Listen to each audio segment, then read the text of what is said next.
Nobody gets it. Nothing you think matters matters. This isn't special. This is happening infinite times across infinite realities. Including this? Yes!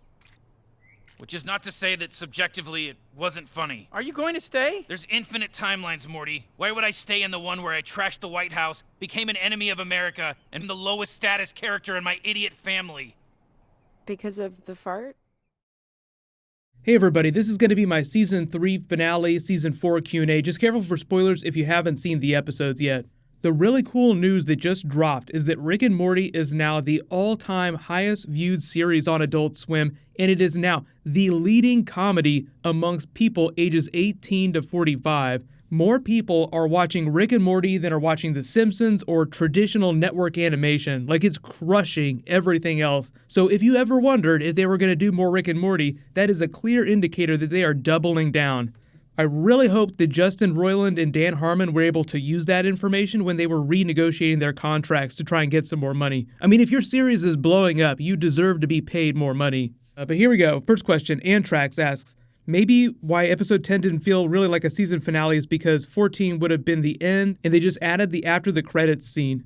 Well, they actually probably figured out they were only going to do 10 episodes in the middle of production, so I think it was planned that way at least midway through the season.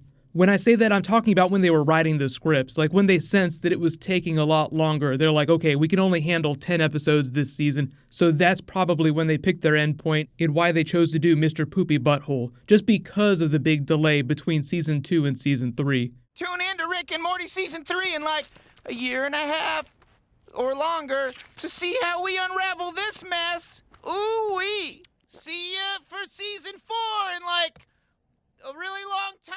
Next one, Crazy Monkey asks, there was a scene in the trailer for season 3 with 2 summers, but it never showed up this season. What happened?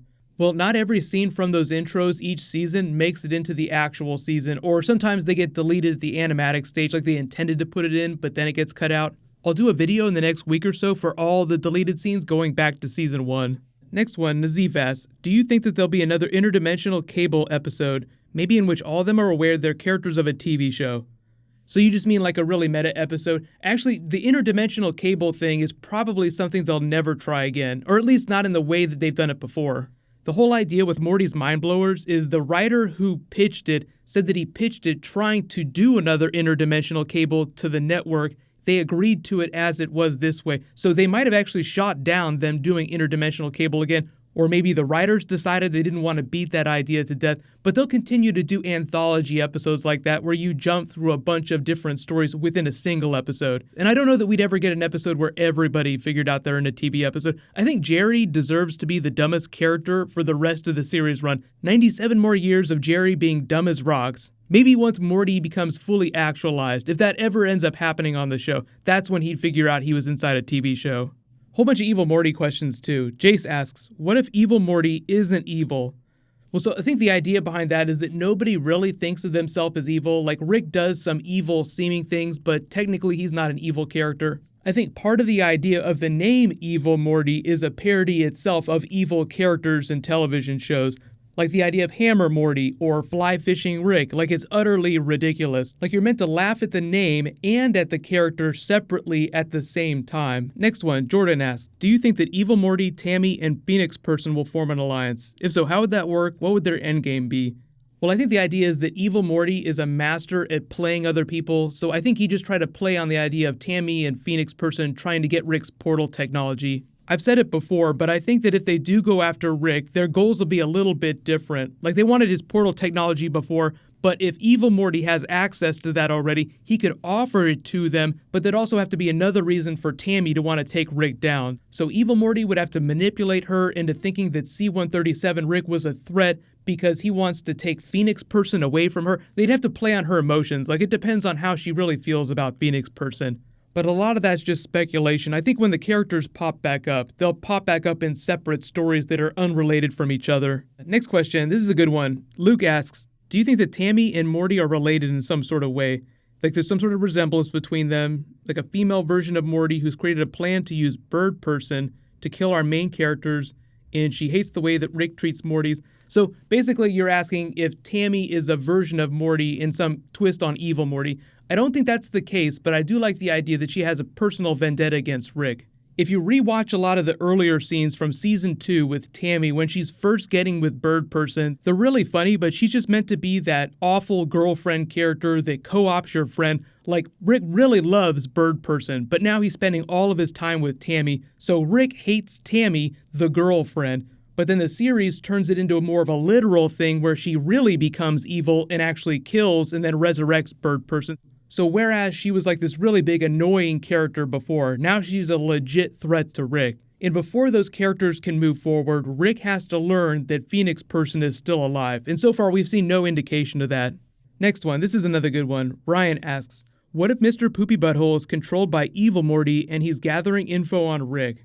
Like you're saying, in all those pictures that we see on his wall, I don't think that's the case either, but I do love the idea of Evil Morty slowly controlling people around Rick. The early speculation is that his ultimate plan is to turn everyone against Rick. Like right now, he called himself out as the lowest status person in the family, and if Evil Morty really wanted to get at Rick, he'd have to turn our Morty against him along with the rest of his family.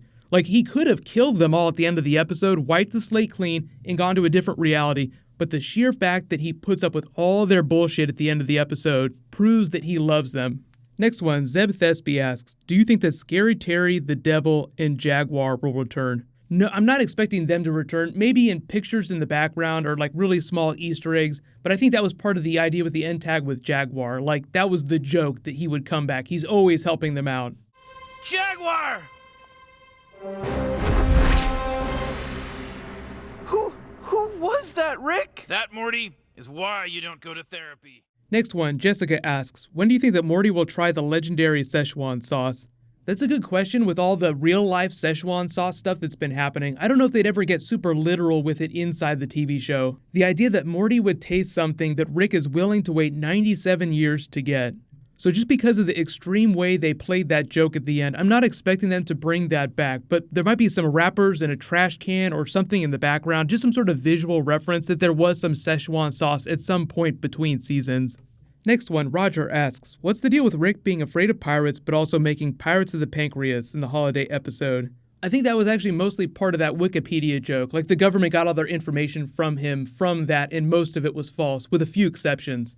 I guess you could get really philosophical about it and say that Rick is trying to express his fears in some physical form, but really I think that was more of a Wikipedia joke and not meant to be connected to that season 1 joke. So you can treat that as canon if you want, or you can just treat it as a one-off funny thing. Next one, Daniel asks, what would you do if you made a Rick and Morty episode? What would it be?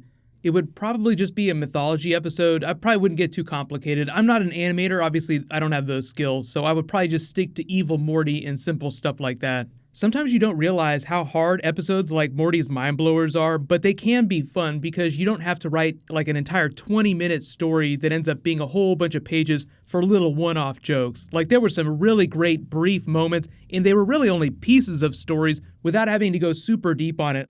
Young man, come here, little boy. Tell Daphne to run a 199 on a possible Doolittle. Little boy! But next one, Muffin Cat asks, what about season 4 are you most excited about? I would say probably the mythology stuff, just like the big hanging story threads that they didn't wrap up at the end of the season. Like, hey, we're totally not going to tell you what happened to Evil Morty at the end of that episode. The other real big thing that I loved about this season was the couple of times that I was just absolutely blown away with surprise, like Morty's memory of getting engaged to Mr. Poopy Butthole, something so ridiculous that you never would have thought that they would ever do something like that in a million years. That was more surprising to me than Evil Morty. Like, people have been wondering about Evil Morty since that season 1 episode. What is he doing? But how many of you have actually wondered about Morty getting engaged to Mr. Poopy Butthole? You can just hear the sound of everybody everywhere falling out of their chair laughing. But thank you so much for submitting questions. These are always a ton of fun to do. I will keep doing Rick and Morty Q&As every once in a while if you guys want me to, but that's in addition to the regular bonus videos I'll be doing. So there'll be new Rick and Morty on Friday, maybe on Saturday too, and then next week. So just leave all your requests for bonus videos in the comments below. But there's a new round of that Zen Monkey Studios merch giveaway. All you have to do to enter is be a subscriber, leave a comment on the video. Congratulations to the winner from the last video, Jimmy Plays. Please private message me so I can get your contact details. You can click here for my season 4 video, and you can click here for the new Flash trailer. Thank you so much for watching. Everybody stay awesome. I'll see you guys tonight.